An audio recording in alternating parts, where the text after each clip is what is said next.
2년 보유를 하고 있다가 매도를 한다면 시세 차익은 8천만 원 정도의 시세 차익을 낼 수 있습니다. 여러분 안녕하세요. 월세모니콜 세연쌤입니다. 반갑습니다. 오늘은 이 소액을 가지고 낙찰을 받아서 수익을 내는 물건에 대해서 공부를 해보도록 하겠습니다. 요즘 따라만 하세요 영상을 보시고요. 정말 따라해서 낙찰을 받고 수익을 내는 이런 분들이 굉장히 많이 계시거든요. 그래서 제가 요즘에 너무너무 기쁜 나날들을 보내고 있습니다. 근데 여기에서 여러분들 중요한 부분이 있죠. 낙찰만 받는다고 해서 돈을 벌 수 있는 건 아니에요. 정확하게 수익을 낼 수 있는 안정적인 물건의 가치를 보고 우리가 투자를 하는 것이기 때문에 너무 가격이 저렴하다고 해서 그 저렴한 가격 때문에 낙찰을 받는다. 이건 너무너무 잘못하는 투자입니다. 세연쌤은 와 낙찰 받았다 너무 좋아요 축하해주세요 이런 거 원하지 않습니다. 네, 정말 좋은 물건을 저렴하게 낙찰 받는 것을 추구하고요. 우리가 그래야 안전하게 돈을 벌 수 있고 리스크 없는 투자를 할 수 있는 겁니다. 네, 그럼 물건 한번 같이 볼게요. 물건 종류는요, 아파트입니다. 서울 구로구 구로동에 있는 아파트입니다. 대지권은 3.7평이고요. 건물 면적은 11.5평 정도 됩니다. 자, 11.5평이기 때문에 방이 2칸일 확률이 높고, 또 요즘 신축으로 지어지는 오피스텔이나 이런 빌라들은 또 방이 3칸, 화장실 2칸까지도 나와요. 그래서 이 전용 면적을 보고 아, 방이 3칸이겠구나. 아, 방이 당연히 2칸이겠지. 어떤 건 방이 또 하나일 수도 있거든요. 그래서 미리 짐작하지 마시고 정확하게 확인하시기를 바래요. 자, 감정 가격은요 1억 6,500만 원인데요. 우리는 1억 6,500만 원의 낙찰을 받을 수가 없죠. 왜냐하면 그만큼 투자금이 없기 때문에. 그런 것도 있지만 시세 대비 우리는 좀 저렴하게 낙찰을 받아야 하기 때문이죠. 2번 유찰이 되었고요. 최저가는 1억 560만 원입니다. 사진을 먼저 함께 볼게요. 건물의 모습입니다. 제가 처음에 뭐라고 했나요? 분명히 아파트입니다 라고 말씀을 드렸어요. 네, 아파트입니다. 네, 이렇게 빨간 벽돌의 아파트입니다. 모양은 너무나도 빌라이지만 그래도 신부는 아파트라는 거. 이 현관문을 보시면 벌써 노후도가 굉장히 많이 느껴지시죠? 다행히 내부 구조도가 나와 있네요. 방이 하나, 2개. 큰 방 하나, 작은 방 하나 이렇게 구성이 되어 있어요. 옆에 호수도 우리 호수와 똑같이 구성이 되어 있네요. 그래도 건물을 깨끗하게 잘 관리를 하고 있는 것 같습니다. 지도를 봤더니 남구로역에서 굉장히 가까워요. 117m 거리밖에 되지 않습니다. 역세권 빌라죠. 자, 역하고 가까운 빌라는요. 방이 3칸이 굳이 아니더라도 2칸이라도 상관이 없고요. 주차장이 꼭 있어야 되지도 않습니다. 왜냐하면 역을 이용하는 그런 수요층들이 역 근처로 해서 전세나 월세로 들어오기 때문입니다. 또 실제로 실거주를 하시는 분들도요. 나중에 매수자들을 보면은 물론 투자자도 있겠지만 차량을 소지하지 않고 있는 분들이 보통 매수를 하시거든요. 그런데 제가 빌라를 여러분들한테 항상 소개해 드릴 때는요. 학교가 가까이에 있어야 된다라고 말씀을 드리고요. 주택단지에 같이 있어야 한다. 저 뭐 끝에 있거나 나 홀로 있거나 이런 건 좀 피하라고 말씀을 드려요. 보시면 초등학교가 굉장히 가까이에 있고요. 주택단지들이 이렇게 형성이 되어 있습니다. 그리고 아파트는 자 이쪽으로 형성이 되어 있고요. 여기 보면은 국가산업단지가 있습니다. 그리고 옆에 보니까 가산 디지털 단지랑 굉장히 가까워요. 그래서 가산 디지털 단지에서 근무하시는 분들의 수요가 굉장히 풍부하겠다라는 생각과 함께 구로구 구로동은요. 중국 분들이 굉장히 많이 거주를 하세요. 외국인이라서 이 월세를 잘 안 내진 않을까? 또는 좀 속을 썩이진 않을까? 이러시는데 중국 분들은 우리나라가 외국이에요. 타지에 살면서 그런 것들을 어기시는 분은 잘 없습니다. 그래서 수요는 굉장히 풍부한 곳이에요. 입지 상태는 굉장히 괜찮습니다. 그죠? 그리고 이 구로동은 굉장히 저평가되어 있는 곳으로 우리 사랑하는 소유님들이 저렴한 금액으로 투자할 수 있는 물건들이 가끔 나오는 그런 지역이죠. 그러면 아실로 가서요. 제가 주변에 어떤 호재들이 있는지 한번 같이 보도록 할게요. 자, 아실이라고 하는 사이트는요. 아파트 실거래가를 보여주는 사이트인데요. 아파트 실거래가뿐만이 아니라 개발 지역을 좀 쉽게 볼 수 있도록 만들어 놔서요. 자, 개발 지역을 확인하는 데 굉장히 활용을 많이 하고 있습니다. 보면은 우리 물건이 아까 남구로역하고 굉장히 가까웠어요. 가까웠고 우리 물건의 위쪽으로 이마트가 있었거든요. 요 정도 되는 위치에 있습니다. 자, 보면은 주변 주변에 이렇게 하늘색으로 이렇게 선을 그어놓은 이 구역들이요, 개발 지역이에요. 자, 위쪽으로는 모아타운 2차로 지정된 구역이 있고요. 재개발 신통, 재개발 남구로역 공공임대주택, 공공주택 복합사업, 여기도 신통 2차. 오, 네. 이렇게 주변에 굉장히 개발 호재들이 많이 있습니다. 그리고 아까 말씀드렸지만 가산 디지털 단지 있고 수요 굉장히 좋네요. 우리 물건은요, 아무 일이 없죠. 아무 일이 없지만 오히려 주변에 이렇게 호재가 있는 구역 옆에 붙어 있으면 이세현 선생님 뭐라고 했나요? 가치 시세가 상승할 수 있다. 정말로 구역이 지정된 곳은 이미 갭 차이가 1억 이상이 나는데요. 좀 간혹 투자자들이 1억 이하의 물건들을 원하기 때문에 우리 낙찰받은 요 물건 있잖아요. 요 물건 주변으로 해서 또 종종 매수 문의를 한다고 합니다. 이 지도를 통해서 입지와 수요층 그리고 주변의 개발 상황들에 대해서 저희가 좀 알아봤고요. 자, 해당 물건은요, 저희 교육생이 낙찰을 받았습니다. 그런데 너무 훌륭한 게 6주차 수업을 듣고 입찰에 도전을 하셨어요. 이분이 6주차 수업에 오셔서 수업을 듣고 잠깐 쉬는 시간에 저한테 오셔가지고 이 물건 지금 입찰을 하고 싶은데 지금 들어가야 될지 어떻게 해야 될지를 모르겠다라고 말씀을 하셔서 정말 잠깐 상담을 한 물건이었거든요. 그래서 시세 조사를 잘 했는지 여러 가지 제가 확인을 했고요. 그리고 교육생의 투자금과 현재 상황들에 대해서 제가 좀 확인을 했고요. 또 대출이 나오는지 여부 확인하는 것도 같이 체크를 했습니다. 그랬더니 이번에 들어가야겠더라고요.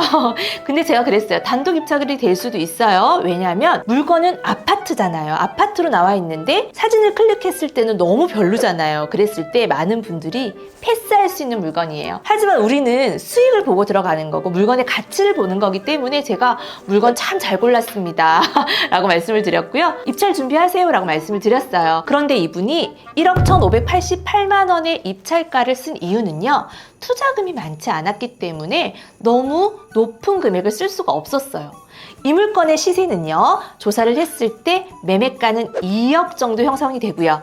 전세는 우리 물건과 비슷한 컨디션으로 나와 있는 걸 확인했을 때는요, 1억 5천 이하는 없었어요. 그래서 충분히 1억 4천이면 전세를 빨리 맞출 수 있다라고 또 조사를 통해서 확인을 했고요. 이 지역의 수요는 중국인들이 많기 때문에 전세자금 대출을 받지 않는다고 하더라고요. 그래서 안심 전세 대출 이런 거 신경 쓰지 않아도 되는 거예요.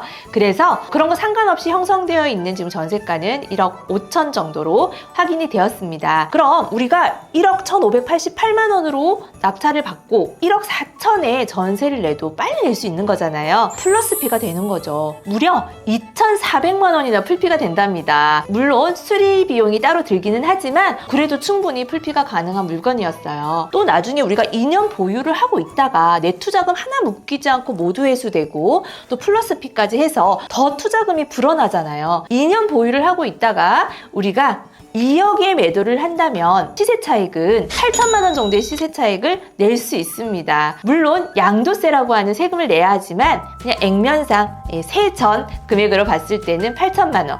그럼 기본세율 적용을 했을 때는요, 충분히 5천만 원 이상 수익을 낼 수 있는 물건입니다. 여러분, 2년 동안 5천만 원 저금하실 수 있나요? 그런 분이 과연 몇 분 계실까요? 네, 그냥 집 한 채 가만히 2년 갖고 있으면 나중에 5천만 원이 나한테 돌아온다라는 거죠. 또 주변에 개발 사항들이 많기 때문에 우리 물건이 있는 곳도 개발 지역으로 묶일 수 있는 확률도 있습니다. 이런 미래 가치까지 보고 우리 교육생분이 용감하게 도전을 하셨고요. 낙찰을 받으셨어요. 이 낙찰을 받은 주인공도요, 부동산에 대한 지식이 많은 분이 절대 아니셨습니다. 그냥 배운 대로 확인할 것들을 확인하고 조사할 거 조사하고 임장 가서 확인해야 되는 것과 조사하는 부분들을 잘 조사를 하셨고요. 따라만 하세요 영상을 보시고요. 정말 포인트 있게 따라 하셨던 거죠. 그러면 실제로 네이버 부동산에 나와 있는 매물이 있는지 한번 볼까요? 해당 물건은요, 위치가 요 정도 되죠. 여기 한번 제가 이렇게 클릭을 해봤더니 우리 물건은 전용 면적이 38제곱미터가 잠깐 넘었는데 여기 39제곱미터가 있네요. 요 뒤에 있는 게 우리 경매지에 나와 있는 전용 면적 있잖아요. 요거랑 같다라고 보시면 돼요. 이렇게 비교하시면 됩니다. 여기는 36제곱미터이고요. 1억 2천이네요. 우리 거보다 좀 평수가 작죠. 매매 물량을 한번 보면은 39제곱미터가요. 2억 5천이네요. 네, 연식도 25년 이상이고요. 35제곱미터 2억 2천. 마찬가지로 연식은 우리 거랑 비슷합니다. 29제곱미터는 우리 거보다 좀 작죠. 1억 9천이고 연식은 우리 거보다는 좀 새 거이네요. 이렇게 네이버 부동산에 나와 있는 매물도 우리가 확인을 했는데 여러분들 반드시 현장에 가셔서 실제로 이 매물이 있는지 또는 더 싸게 나온 매물이 있는지 조사할 때 확인하는 거 놓치시면 안 됩니다. 절대 놓치시면 안 돼요. 권리 분석을 한번 보면은 이 교육생 분도요 6주차 수업을 듣고 받으신 분이잖아요. 그래서 권리 분석도 아주 깨끗한 걸로 골랐어요. 임차인이 있는데요. 보증금 3,500만 원으로 지금 임차를 하고 있습니다. 그런데 말소 기준일이 1997년 11월 27일이고요. 전입일자는 2000년도 5월 29일. 전입일자가 말소 기준 권리보다 늦기 때문에 대항력이 없습니다. 근데 3,500만 원이면 소액 임차인이 아닌가? 여기 옆에 보통 소액 임차인은 이렇게 메모가 되어 있는데 메모가 되어 있지 않거든요. 그래서 제가 확인을 해봤습니다. 근저당권 설정되어 있는 1997년 11월 27일 기억하시고요. 경매지 옆에 보면은 주택임대차보호법이라고 해서 연도별로 이렇게 정리된 파일을 볼 수가 있는데요. 1997년도니까 여기에 해당되죠. 거기에 특별시, 광역시 쭉 따라가 보면 보증금액이 3천만 원 이하여야 합니다. 그랬을 때 1,200만 원까지 최우선 변제를 해주는데요. 해당 물건의 임차인은 언제 전입이 되었죠? 2000년도에 전입이 되었죠. 근데 제가 1997년도 걸 봤어요. 2000년도라고 하더라도 여기네요. 주택임대차보호법 소액임차인에 대한 이 보증금 기준은요. 임차인의 전입일자가 아니고 건물 등기를 보시면 최초 근저당 설정 일자를 기준으로 봅니다. 네, 이거 여러분들 좀 놓치시는 분이 있는데 오늘 제가 하나 알려드렸습니다. 네, 최초 근저당 설정되어 있는 날짜를 기준으로 해서 소액 임차인의 보증금 확인하고 최우선 변제금 확인하셔야 된다는 거. 이거 모르셨던 분들이 많이 계셨을 텐데요. 이렇게 몰라도 합니다. 아마 이분도 모르셨을걸요? 몰라도 하다 보면은 이렇게 하나하나 배워가는 거예요.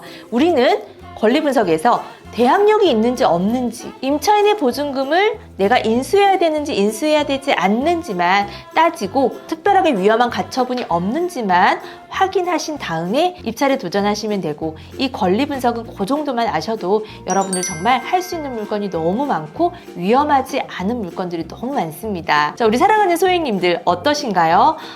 소액을 가지고 무조건 싼 거를 낙찰받는 것이 아니라 내가 너무 소액이라서 나는 이렇게 좋은 물건을 하지 못하고 낡고 오래된 그런 안 좋은 물건만 할 수 있는 건 아닌가 라고 또 걱정하시는 분들이 계신데요. 저라면 1,000만 원이 있으면 1,000만 원이 있는 대로 또 지분 물건을 볼 것 같고요. 2,000만 원이 있으면 2,000만 원이 있는 대로 내가 할 수 있는 물건을 찾아보고 도전할 것 같습니다. 물건의 가치를 보자. 이세연쌤이 오늘 사랑하는 소액님들한테 꼭 전해드리고 싶은 이야기입니다. 그리고 이 해당 물건은요, 대출 70% 해서 8,100만 원의 대출을 활용했고요. 그리고 투자금은 3,500만 원입니다. 전세를 맞출 경우에는요, 아까 우리가 보수적으로 1억 4천에 빨리 맞춘다고 하더라도요, 8,100만 원 내가 대출받은 금액을 이 전세 보증금으로 모두 상환을 하셔야 돼요. 이 부분도 모르시는 분들이 계시더라고요. 네, 상환을 모두 하고 그리고 남은 내 투자금으로 모두 회수하더라도 돈이 오히려 더 남는 이런 투자입니다. 너무너무 안전하게 할 수 있는 투자입니다. 여러분 오늘 어떻게 공부가 많이 되셨나요? 우리 사랑하는 소액님들 용기 내시기 바라고 도전하시기 바랍니다. 마지막으로 이세연쌤이 여러분들에게 좋은 메시지 남겨드리도록 할게요. 어리석은 사람의 완벽함보다는 현명한 사람의 실수를 너의 기준으로 삼아라. 너무 좋은 말인데요. 실수를 해봐야 내가 이렇게 해서 실수를 했구나. 앞으로는 이렇게 하지 말고 이렇게 해봐야지 라고 자꾸 더 좋은 방향으로 나아갈 수 있는 것 같습니다. 그럼 사랑하는 소액님들 모두 함께 화이팅 외치고 마치도록 할게요.